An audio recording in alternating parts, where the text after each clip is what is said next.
Bonsoir à toutes et à tous, bonsoir à tous les suiveurs et à tous les inconditionnels de Grégoire Omnisport. ñu jox leen li gën a fës ci xibaar yi tey ci àllarba ji tey amoon ay match fële ca Ligue des Nations France dóorati na Croatie donc c'est la troisième victoire en 2 ans de la France donc 2018 ba 2020 France dóor na ci Croatie 3 fois benn finale Coupe du Monde et 2 matchs de Coupe des Nations donc de Ligue des Nations donc France dafa mën Croatie avec des buts de Griezmann qui va lui faire du bien et de Kylian Mbappé l'incontournable Kylian Mbappé équipe Juventus bi yëpp dañ leen placé à l'isolement après un cas de Covid-19 Weston McKennie le militaire international américain moom dañ ko contrôler positif moo tax équipe juive yëpp ñu en isolement avant de faire des tests pour ni négatif mën a dem kon ne seen entraînement Cristiano Ronaldo se sent bien amul benn problème donc il se sent bien il est asymptomatique donc il va passer une période d'isolement tranquille donc sans Ronaldo qui est victime du Covid-19.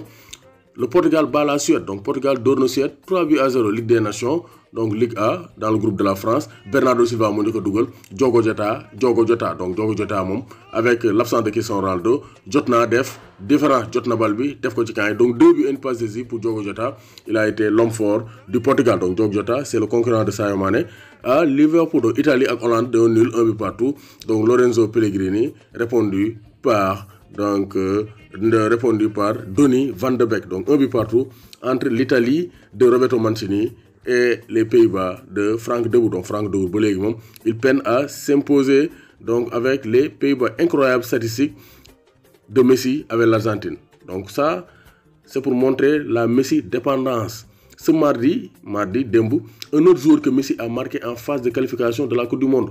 Donc depuis 2016 match éliminatoire Coupe du Monde avec Argentine Messi rek moo doon dugal guleet Messi kese dugal amul benn joueur buy dugal xalif général mooy dugal Messi mais gis nañ Lautaro dugal na donc avec aussi Correa le joueur donc l'attaquant de la Lazio une Messi dépendance mais la qualité offensive de l'Argentine a fait donc la différence. C'est la première fois donc aussi que l'Argentine gagne en Bolivie parce que Bolivie dafa metti c'est l'altitude ñoom ñoo ko miin Argentine boo jógee donc avec ces changements climatiques ces changements de pression atmosphérique il y a des problèmes moo tax Argentine pour ñu gagner Bolivie c'était très difficile. C'est la première fois en 15 ans Argentine di gagner fële ca Bolivie aussi c'est la première fois depuis 2016 qu'un joueur autre que Messi di dugal pour les qualifications en Coupe du Monde pour l'Argentine. Donc ça veut dire que Messi égale Argentine. Donc défaite sur tapis vert Napoli dañoo bañoon dem jouer ji seen dernier match championnat face à la Juve de Turin dóor nañ leen sur tapis vert 3-0. Donc Neymar toujours plus proche du record de Pelé. Donc Brésil dafa dóor Pérou 4-2 avec un triplé de Neymar. Neymar am na 64 buts avec la Seleção. Donc il est à 13 buts du record de Pelé. Pelé dugal na ak Brésil 77 buts. Donc Neymar il va battre le record de Pelé parce que des na ko ay at yu bari avec l'équipe nationale du Brésil. Donc gis nañ aussi Bayern de Munich ñuy compter ci Kingsley Coman même malgré l'arrivée de Leroy Sané United aussi ñuy coytu le dossier Kingsley Coman. Vraiment Bayern nee nañ duñu bàyyi tey duñu bàyyi ëllëg Kingsley Coman donc loolu na leer donc les prétendants sont avertis. Donc Borussia Dortmund aussi nee na duñu bàyyi Jadon Sancho quitter Dortmund en janvier. Il va rester toute la saison avec le Borussia Dortmund. Donc quel neuf pour l'Espagne. Espagne am nañu ailier ay Ansu Fati ay Ferran Torres ay Asensio ay donc Adama Traoré mais Espagne numéro 9 lañu amul. Moreno mu fa Rodrigo Moreno Gerard Moreno Iago Aspas Morata mais Espagne actuellement amul numéro 9 de classe mondiale koo xam ne il fait la différence il est incontournable loolu mooy problème mu équipe nationale espagnole. Donc Angleterre aussi surprendre nañ ko le Danemark de Christian Eriksen moo leen fekki door leen 1-0 patt bi leen jox fekk si leen door leen loolu ñaanoo 4e journée Ligue des Nations Angleterre dañ ko bett donc avec 2 rouges Harry Maguire 31e minute de jeu dañ ko tamaate ñaari yoon mu dem sangu ji.